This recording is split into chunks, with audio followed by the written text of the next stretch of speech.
Hey everybody, this is Talkative Carl back again for another spoiler review for a comic.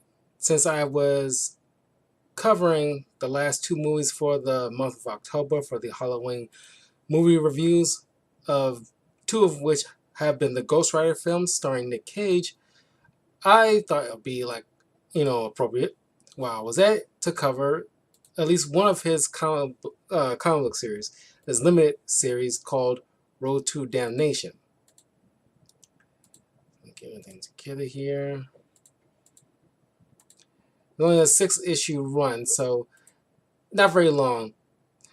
And this was written by Garth Ennis and art by what's his name? Something Kane. Uh, Clayton Crane. Clayton Crane. And the art in this is phenomenal here. But once we get through the story, I'll let you know what I think about the writing.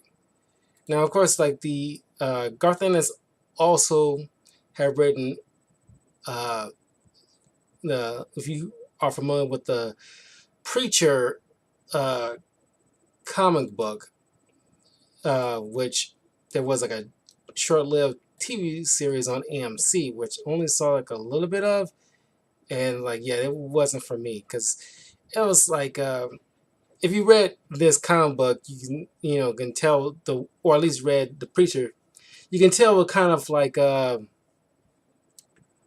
story you're getting yourself into, where it's just like super cynical way of it was like if an atheist wrote a comic book, starring Ghost Rider, to where uh, heaven is no freaking has no freaking difference between itself and what you expect from hell. So it's like you know both are screwed up, and it's like man, it's like I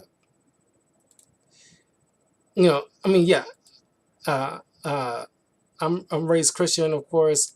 I do believe in God. I'm not super religious, mind you. I don't really go to church like that. I mean, I was dragged to church as a kid by my stepmother, which she didn't even after a while she stopped going to a certain extent. But it's like it's like I can believe in God and stay true to my morals and stuff like that, but I just it's not like I'm a hardcore going to church kind of guy. But just I personally don't believe it's kind of the same way where I don't like the idea of people treating certain writers or whomever treating Superman like he's a fucking joke, like who gives a fuck about hope and being good to fellow people. Like it's so cynical, and I don't really care for this kind of depiction here, where there's going to be some angels involved in this, where they just are just horrific. Uh, but we'll get to that in a second. So, like I said, it's only a 6-issue run. After at this point, Johnny Blaze, as you know, so to Mephisto in order to save his father's life, but he ended up dying in a different way. Then, because he was dying of cancer, so he ended up dying in a different way. But he still claimed his soul for a long period of time. He's been Ghost Rider, but eventually, Ghost Rider in a different kind of situation eventually died. Mephisto claimed his soul. Now he's damned in hell to, at least in his point of hell, uh, Ghost Rider is kind of doomed to ride and give us like this kind of false hope, like he's riding uh, to the exit of hell, because he's trying to get out of hell. But every time he feels like he's getting close, he ends up getting chased, hunted down, and destroyed by this pile of meat and bone. And he regenerates eventually just to start the process all over again. And he's doomed to repeat that cycle. Uh, while this is going on, two angels is looking above. It is sitting on the Chrysler building, looking down in New York, and uh, one of them named Makai is talking with this other angel named Daniel, and come to find out, this is like a very dangerous demon who's on the verge of escaping hell, and Makai, you know, doesn't want heaven to catch this guy because of this demon for his own uh, preservation. He, or at least to cover his own ass, he prefers to not have heaven get their hands on this guy, nor uh, uh, well, hell definitely doesn't want Kazan escaping because Kazan has sights on bringing hell on Earth because he doesn't subscribe to the general rules of what the agreement heaven and hell have, and not like preferring not to upset the balance. So hell is sending this fat boss hog kind of southern tech, kind of like a stereotypical fat Texan out to it was supposed to be hell's best tracker to hunt down and find Kazan. And then heaven sending down one of their deadliest archangels named Ruth, who, as Michael will later tell Ghost Rider, who he, throws in as like a third party to drag down to hell. Uh, it's supposed to be like one of the deadliest because apparently angels are just completely dicks.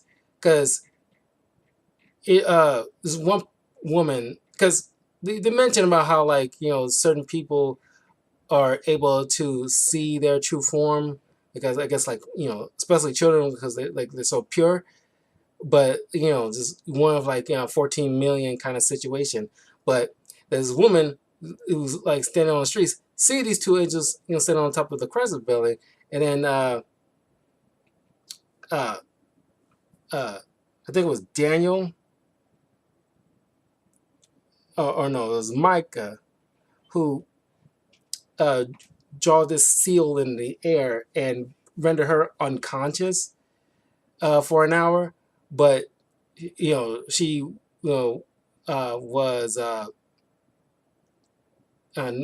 was not too far in her pregnancy, but still like pregnant nonetheless, and causes her to end up miscarry in the process because they just don't give a fuck. They only in this interpretation, they're only as good as they are willing to stand it, I guess. Or at least are allowed to, or whatever the rules are for. They only like, okay, any crazy thing that's going on, leave it to the heroes or whatever. It's like, it's none of our business. We don't give a crap unless we are ordered to. But they don't want, Ruth to capture this thing and trace it back to Micah for unknown reasons as of yet. So to prevent anything falling back to him, Micah decides, because after Daniel explains to him about like the Ghost Rider, Micah goes down to hell and tells Ghost Rider, hey, who kind of like distracts the monster chasing him, and tells him, like, here is the real way out of hell. I want you to do something for me because you're an expert bounty hunter yourself. I want you to find this demon Kazan because I can't. Uh, uh,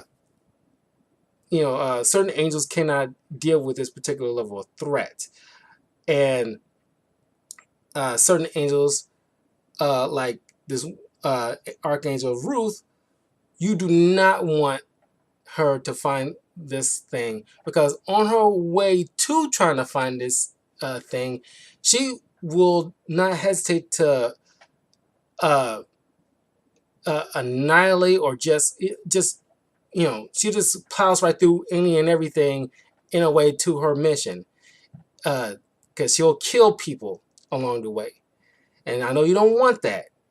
So it's best to intercept her, get this thing, drag it back to hell to prevent her to usurp her mission.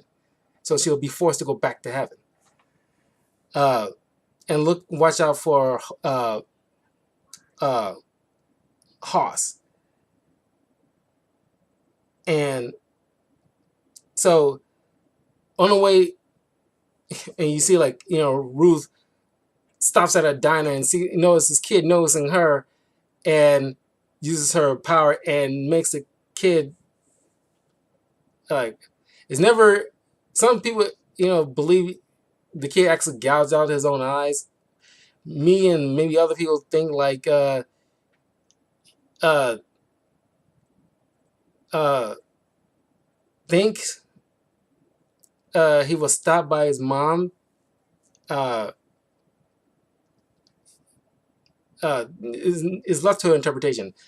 It just speaks to the level of like ruthlessness of Ruth, uh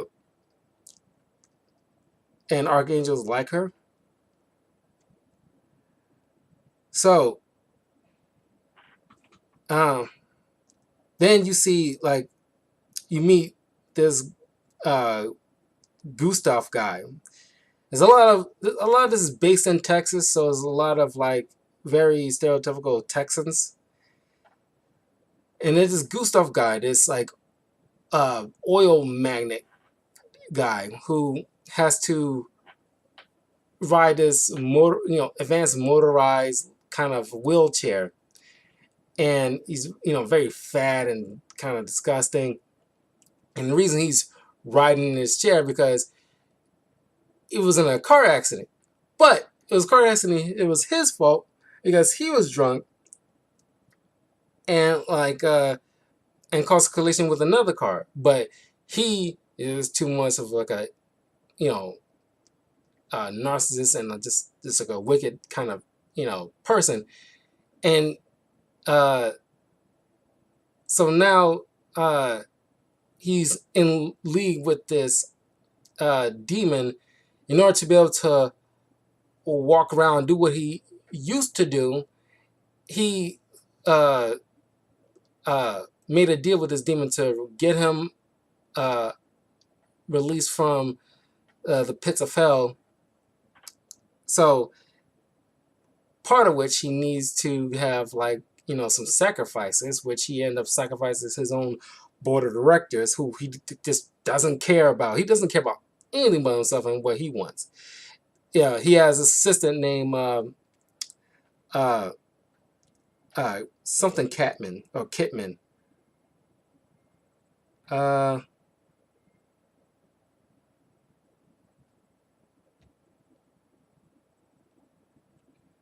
um,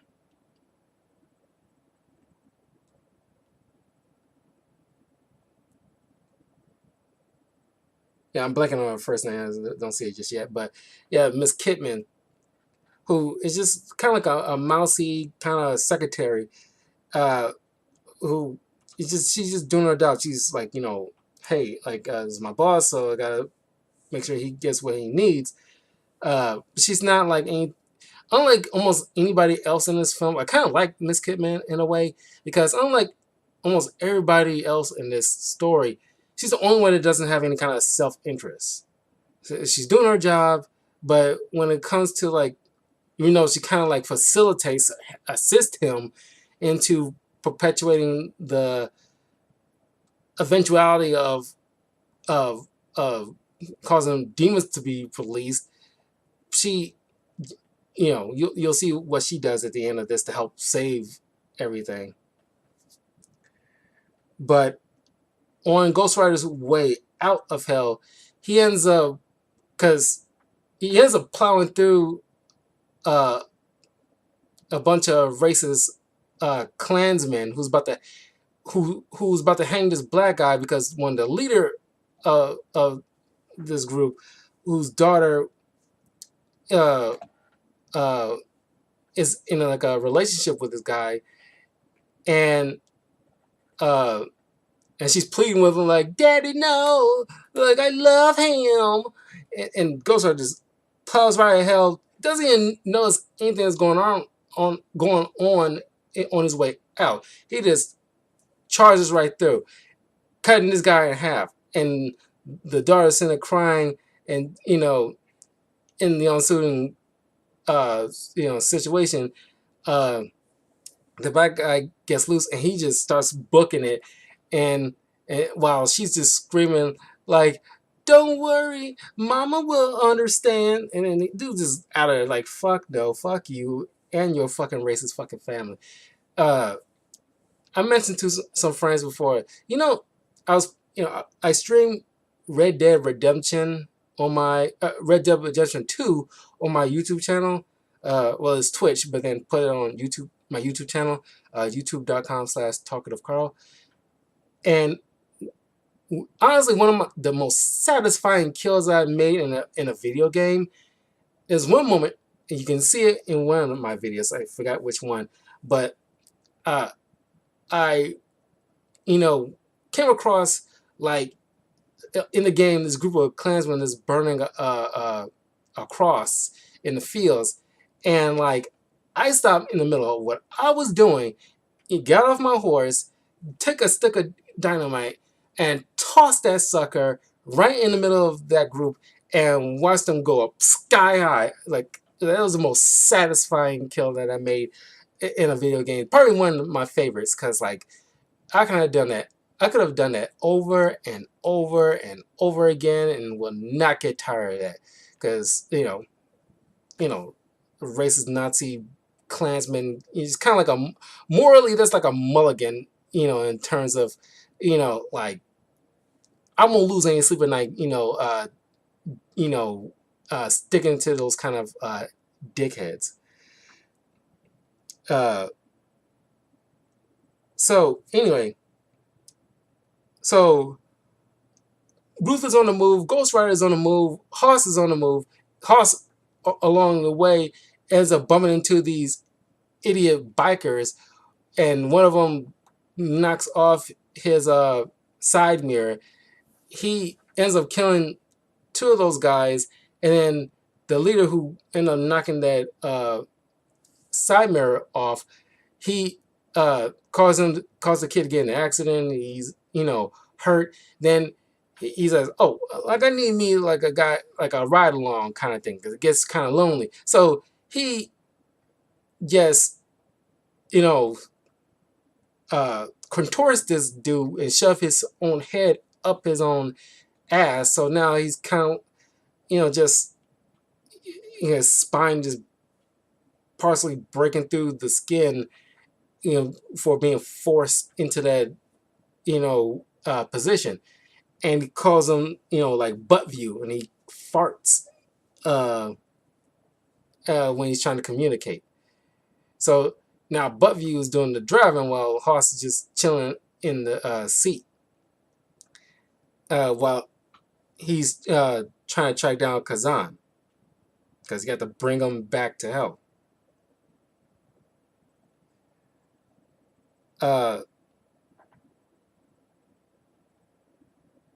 And upon the sacrifice, Kazan has like a substitute body, because he still needs to get his army to the surface. And that's where, like, Gustav comes in, because part of his job for Kazan is to build this giant drill.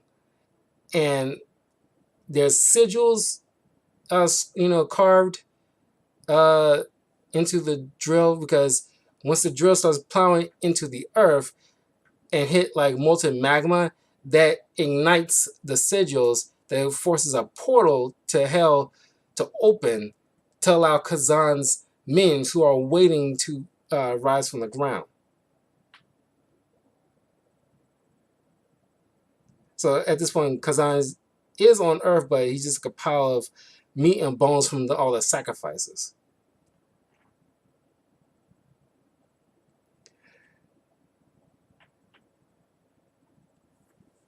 Uh, and while Gustav is getting a little weary on like Kazan and feeling like, will you hold up your end of the deal? And it's like, oh, you don't believe me? So Kazan like magics him, oh, him capable of walking on his own. Oh, I can walk again. I can walk, and he falls down to the ground. Miss Carmen. And it's like, that's just a taste.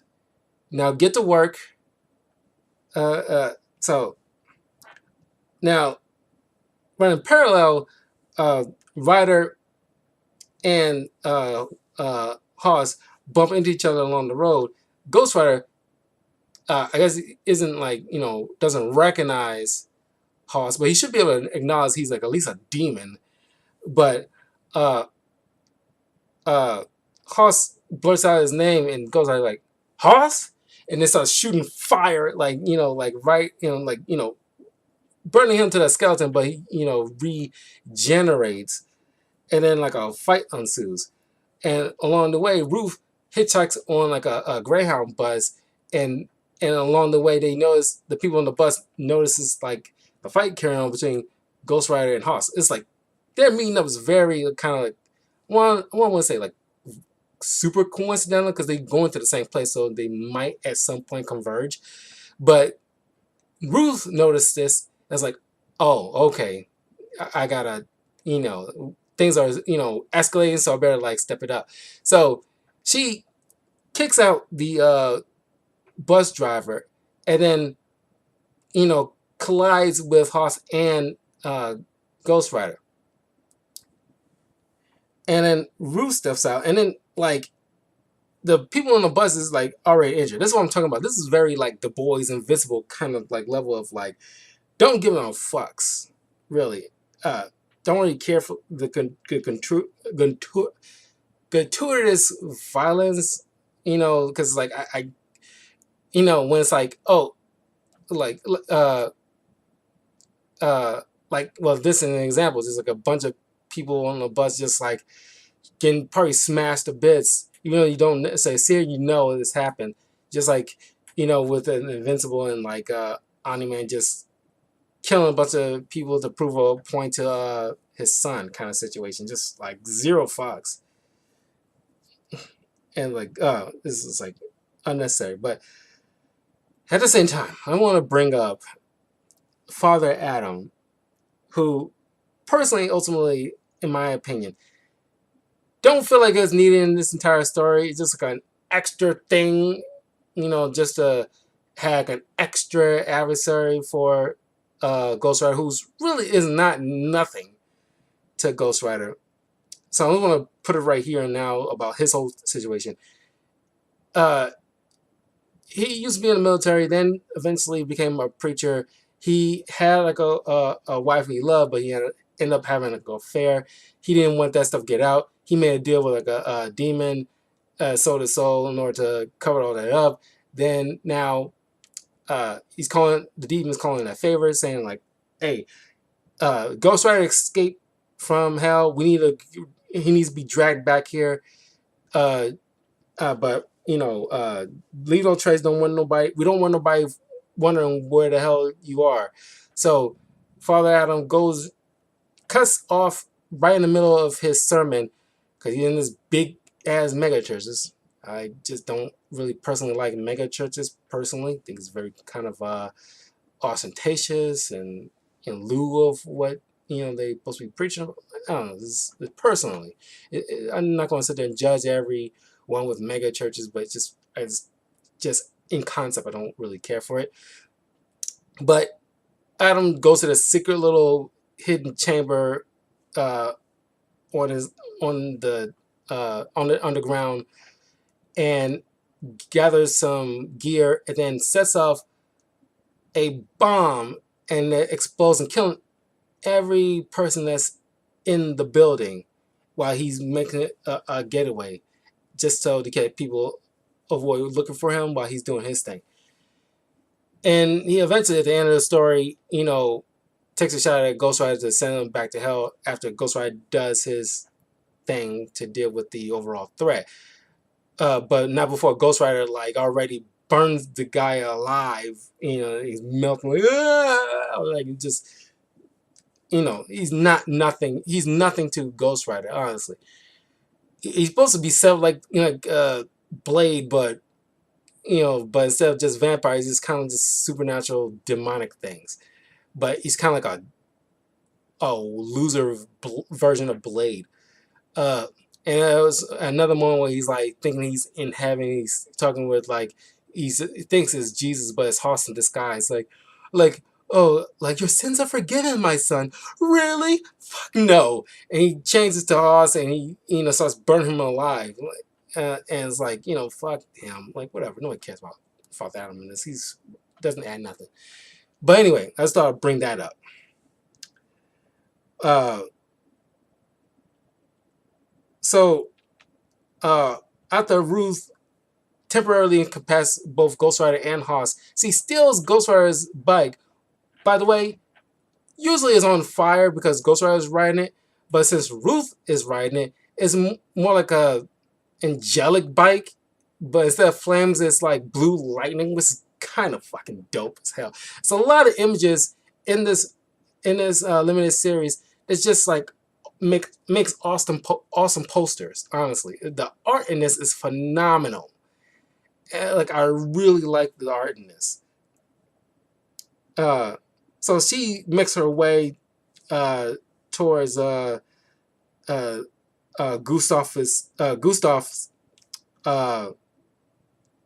business, his HQ, where all this is going to be going down.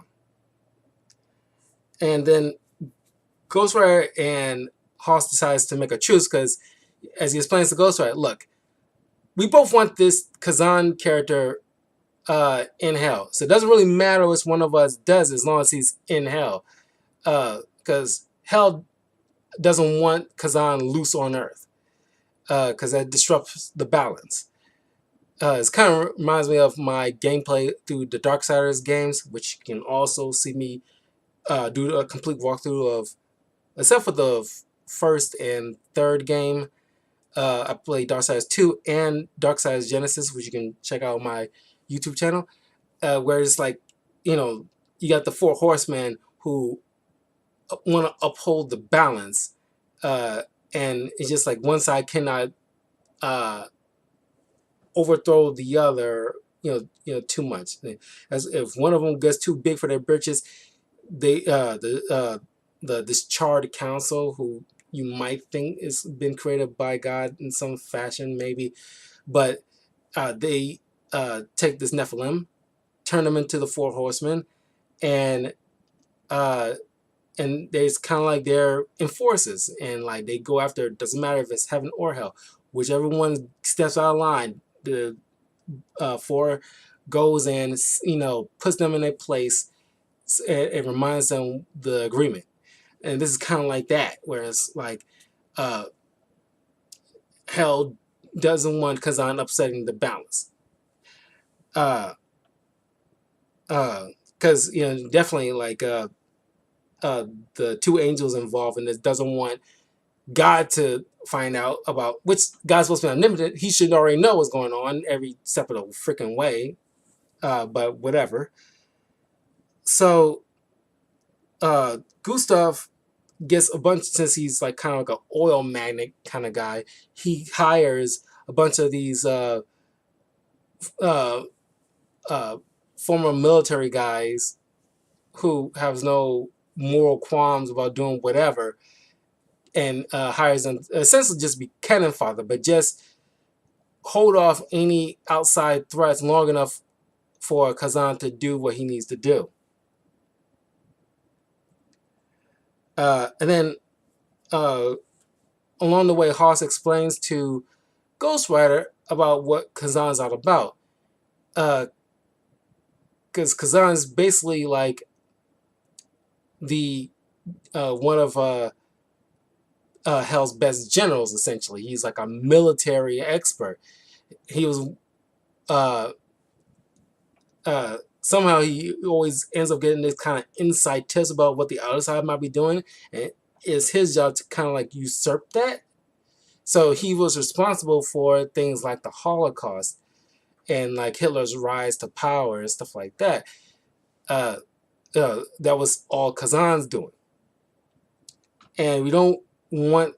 And he explains to Ghost Rider, we don't want this kind of guy on Earth causing that level of damage that isn't under orders. So Ruth obviously makes it there first, and then just like a sheer like just badassery, because like I said, the images here is just phenomenal. And she just comes in there, literally guns blazing on an electrified motorcycle she stole from Ghost Rider. And no matter what these military guys do, all those bullets they're firing just bouncing off of her. And she's just like just wreaking havoc and just annihilating all of them just to make her way inside.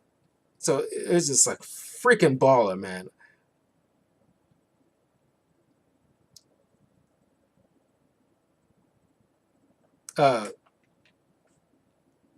But eventually, the Rider and Hoss makes it there, and Ghost Rider has like Hoss try to distract Ruth while he deals with Kazan himself. Hoss has no chance against an Archangel because she literally takes. There was a one moment, like, I didn't have the slide, but literally at one moment she takes the nearly dead, one of the nearly dead soldiers, bleeding out anyway, takes him and just uses him kind of like a pillow fight kind of situation, and just slams him against Hoss's head, and he just bursts in like a water balloon full of blood. And while that's going on, Ghost Rider goes up to Kazan, who tells like Ghost Rider, "Oh, why you are coming after me? Let me guess. Somebody hired you to come after me. Let me guess. Was his name Micah?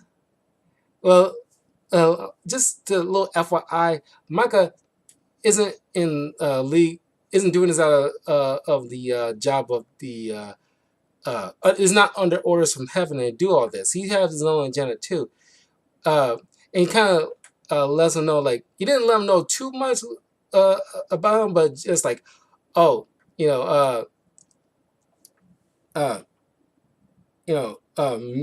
just so you know, me and Micah are brothers. So they start to attack, but Miss Catman, this is where her little heroic moment comes in. This is like kind of like, you didn't expect this coming. Once Miss Catman realizes, like, she should have took a wild freaking guess, given what she's been doing. Even Gustav pointed it out. But she's become trepidatious about releasing demons on Earth to kill everybody, including people that she knows. Kind of like the moment in like the first Superman Christopher Reeve film, where you got Miss Tessmacher saying like, after Lex saying like he's gonna like kind of cause like this big fault line earthquake kind of situation and gonna cause a lot of deaths in the process, and it's like, it's like, oh, but my mom lives there, yeah, so, and it's like, it's kind of like that moment where it's like, I don't want like people I know to die here as well as, but it's not even just people that she knows, just like just she just doesn't want like you know she's not with a bunch of demons ripping innocent people to shreds. So once realizing Gustav is like the key into not only opening but closing this portal, she pushes him nearly to the edge and says like, "Cut off the spell, or I'm gonna push you into the pits of hell, literally." And so, not wanting to fall into the pit, he shouts out the spell to cancel the close the portal, because at the moment you see like the Kazan's true form, and is like a form of a fallen angel, but still an angel nonetheless. And realizing the portal's closing while Ghost Rider is chaining him up, and he gets dragged down to back to hell. But then you see like Ruth, who made it to the top, really just appears behind Miss Cadman and just go boo, and she freaks out like and then and like accidentally lets Gustav fall down, and he falls down. He ends up in hell, and now he's kind of like you see later, because after Ghost Rider gets shot by like Father Adam, after he already nearly he's got like not just third degree burns, look like he got like 5-6 degree at this point. He's about to die. He takes one just out of the sheer like super commitment and just like takes a shot and take, because he has like a kind of like a holy bullet kind of situation. It's carved and it's technically holy now, and holy weapons is the only thing that takes down a Ghost Rider. And he nails his shot, shoots Ghost Rider in the head, and he falls down. And now Ghost Rider is waking up in hell, and the first thing he sees is Gustav, kind of like a rider himself, but on his little motorized car. He's screaming bloody murder and like just power wheeling to the other end of hell. And the Ghost Rider just like, what the hell is going on here? And then Micah shows up and admits like, you're a fool. Like, like, I don't have no power to get you out of hell. I just needed you to get this job done. But then Ruth shows up, rips off his freaking wings, a la Dogma style movie, and essentially makes Micah mortal. And he's just on the ground bleeding to death, screaming bloody murder. And Hoss shows up and reveals to Ghost Rider that him, Micah and Kazan were brothers in heaven before the fall. While Micah stayed on the side of heaven, Kazan sided with the devil. He was cast out and was one of God's best military tacticians. Now he was working on the side of hell, but him and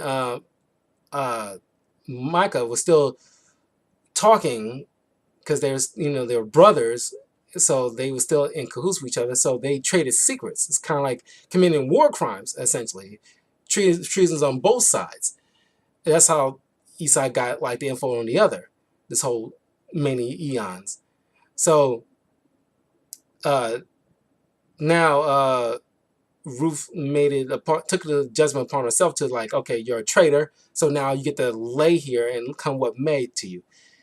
So Ghost Rider is like kind of flippant, like I was promised, to get out of hell, and it's like, Hoss explains to him like, look, I used to be human too, like my daddy, my mom would call me, kind of jerking it to a pair of panties, and just out of shame, I went to like the shack and got a gun, took my own life, ended up in hell, and for the first it was like a first billion years or first million, something like that.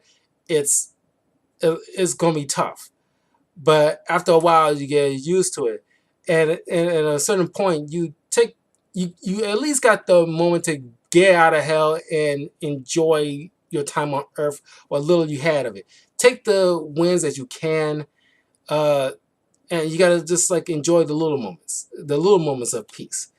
Uh, so he gives Ruth a ride to the gates of heaven so she can get home, and and Ross and Haas uh, uh, signifies to, as he's mentioned about take the little moments, he acknowledges to about the bleeding out Michael on the ground who caused this to happen to essentially giving like Ghost Rider's false hope and sending on this made him his pawn, which Ghost Rider obviously does not like that.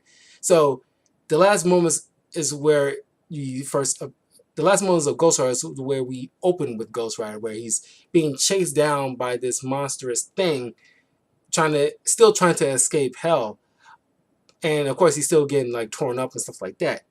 But this time around, he has a little buddy with him. He's got Michael chained up behind his motorcycle and dragging him along the way. And he's like, burnt skeleton, like beaten to all hell. And he's like, he's going to suffer with Ghost Rider along the way. If I got to suffer, I at least can have the peace of mind knowing that you're suffering here with me because of what you just did. And,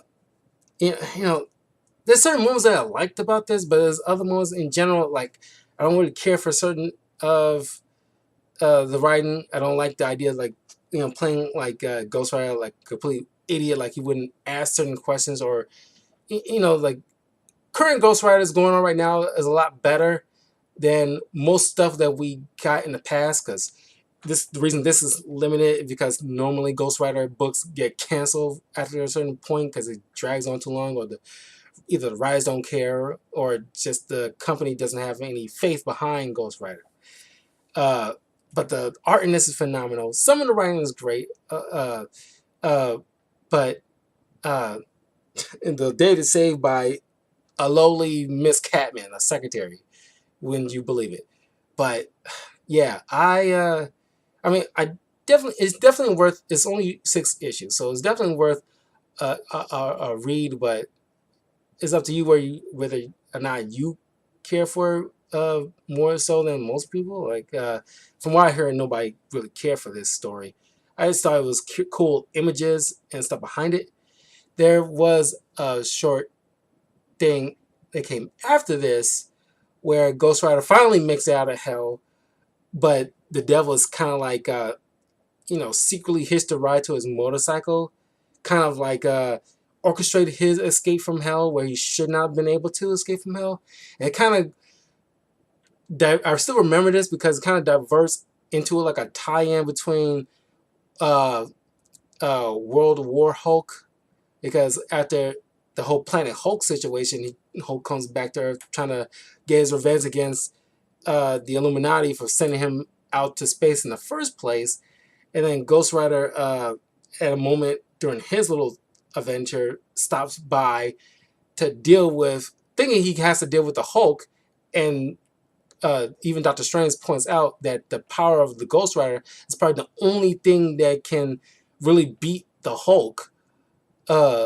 That's at least on Earth-wise, technically, is more like supernatural level. But like the power of the Ghost Rider, other than maybe Thanos, the power of the Ghost Rider is the only thing that Doctor Strange can think of that actually can take down the Hulk. But Ghost Rider sees the Hulk, says like, "You're not the guilty party in this situation," so he just books it, like proving to the Illuminati like what they did was dastardly and wrong, and Hulk is within his rights to feel what he feels. And spoiler alert to that story, he doesn't end up killing the Illuminati. He just want to make a point that at any time he could easily do what people think he can. People think he, at this point in time, he thinks he's a monster that is capable of doing like horrific things, because they send him out to space because they know Hulk isn't like a monster, but they're trying to, you know, out of goodness of their heart, they're trying to send him away just to protect him.